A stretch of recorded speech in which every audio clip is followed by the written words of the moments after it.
what are the chances of something like that happening? And this is the God's honest truth. I attribute that to the universal law of intention. That'd be so cool to work with them. The universal law of conscious manifestation, meaning it was orchestrated by a higher power, because I had decided 4 years prior I really wanted to help these people and understand these things. So he told Lorraine all about this synchronicity, and she said, okay, invite Jason next Monday. I got to go, walked in the door, and this is this incredible woman just gliding right toward me like she was ethereal. Hi, Jason, I'm Lorraine Warren, honey. How strong is your faith, honey? Was the first question she asked me. And I mentioned this earlier. I said, I have immense faith. I believe that I and the Father are one. Not that I'm Jesus Christ, but it means that we are all connected. We're never separate. God resides within me, within my heart. As a protective measure, I know that I'm empowered by the protection of God. And she nodded, why do you want to get involved in work of this nature? And I said, I read your book. I was terrified of the families, especially the children. I want to help. So it's a calling to them, she asked me. And I said, sure, I guess it is. And so she said, welcome aboard.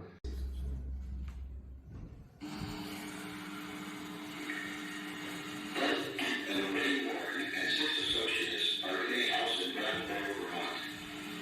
They are here regarding a family's plea for assistance regarding unusual phenomena in the house. We are sitting around a table that just moments before had been moved by spiritual entities. Ed Warren notices the table moving again, and I press the record button on the tape recorder.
The family fled the house. They were absolutely terrified. They could not possibly endure another moment inside their own home. Can you imagine the fear of leaving everything that you have and staying in a hotel room, afraid to return home because of what's going on inside the house?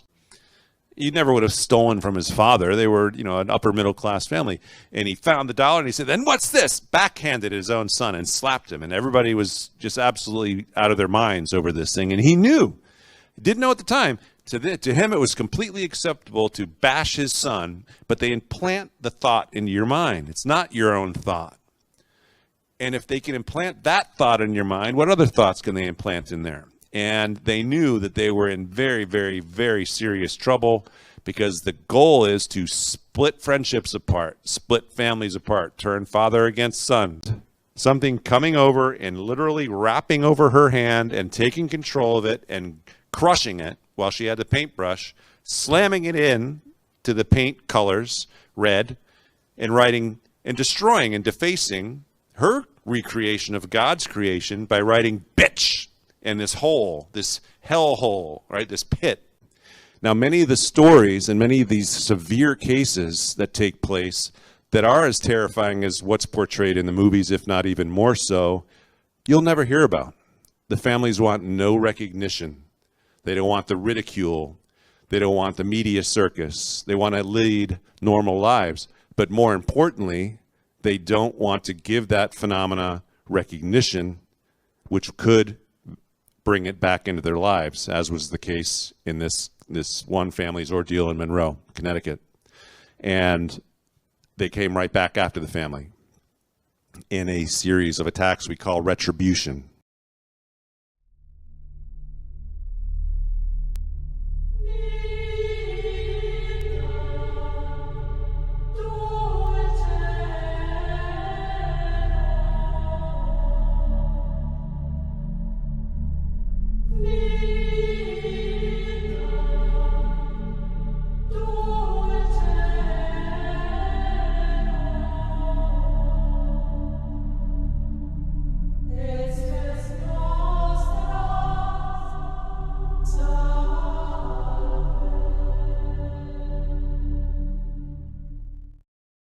Interesting thing is that we talk about how human spirits can influence the minds of living people, right? Remember? I was writing for my newspaper column called Hauntings. I was at Sacred Heart University. I wrote a newspaper column called Hauntings, which is a weekly column about my experiences working with the Warrens as their new student. And I was writing about it, and I called Lorraine. I said, hey, that was really fascinating. Thank you for including me. When are we going back? Right? Okay, so we haven't even unpacked yet. We just got home. And I said, that makes sense. I'm sorry to bother you. It's just really exciting to be part of this. And I put the phone down and I said, good night, I'll see you Monday night. And type. Lorraine, yes, Jason? I really strongly feel like we need to go back there. Right now. Jason, we haven't gone over the evidence yet. We have no permission to return. We can't contact the family. They fled. We'll have to discuss this all at class on Monday night.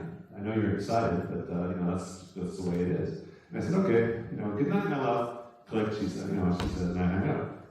Writing about it. Lorraine, I really, really, really strongly feel, Jason, are you writing about this case for your column? I said, yes. You're drawing her right to you. She's the one that's saying, call Lorraine, because she wants help. She wants resolution. So she was influencing me simply because I turned around and said, hey, come back in the house with us. That's called an attachment. That's called a connection. And when I went to sleep that night, in the middle of the night, my light beside my bed switched on. And you hear the click, right? And the light turned on. And I said, okay, she's here in my room. But that's how it happens. And you can have attachments for life for yourself with these things too. But when you are influenced as I was, to call 3 times in a row and disturb my mentor and friend the way that I did, I was embarrassed about it. It wasn't me. We talked about it earlier. Did you ever do anything that says, wow, that wasn't me, that was completely out of character? It is. Because there's another character that's actually influencing your behavior. This isn't your body. You're sharing somebody else's body without their permission. You know how much damage you're causing? Oh, I would never do that to somebody. I wouldn't hurt anybody or harm anybody. But that's exactly what you're doing. So in Dr. Fiore's cases, the patient is often the possessing spirit. Because they're experiencing total anguish and misery and being lost in a world that's through them. They're supposed to cross over. So she would actually, at the expense of the actual possessed, to have it linger a little while longer so that they can actually have a compassionate dialogue and have this possessing spirit willingly leave the person that they're possessing. There could be up to 50 different spirits. We're talking about 50 demons in somebody. There could be 50 human spirits coming in and going. Right? Different personalities, split personalities, multiple personality disorders. She said all those people having hallucinations, absent any true psychosis, are really untrained mediums getting glimpses of the lower astral plane.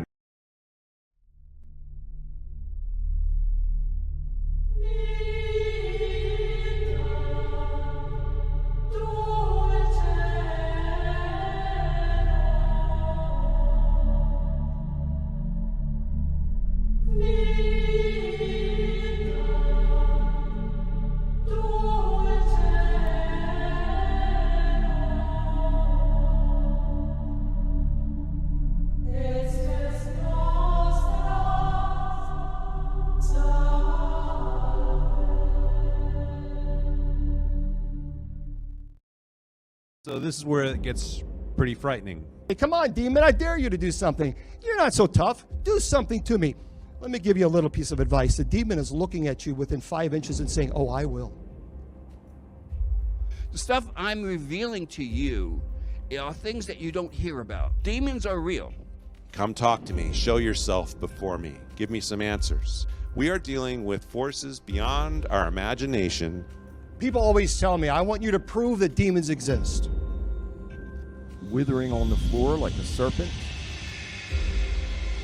The entity was so angry that you could hear the growl in the background. Oh, I've been using Ouija for 15, 20 years, and I've never had a problem. It hasn't happened yet. Stay away from them. And in 36 years, I was doing 3 exorcisms a day. Every time I see that demon, I stab it. They are all around us right now. That was the most terrifying experience I've ever had. We're all in the battle of good versus evil. We have to keep ourselves alert, keep our eyes open, and make sure that you are connected with a higher power. I will not be your victim.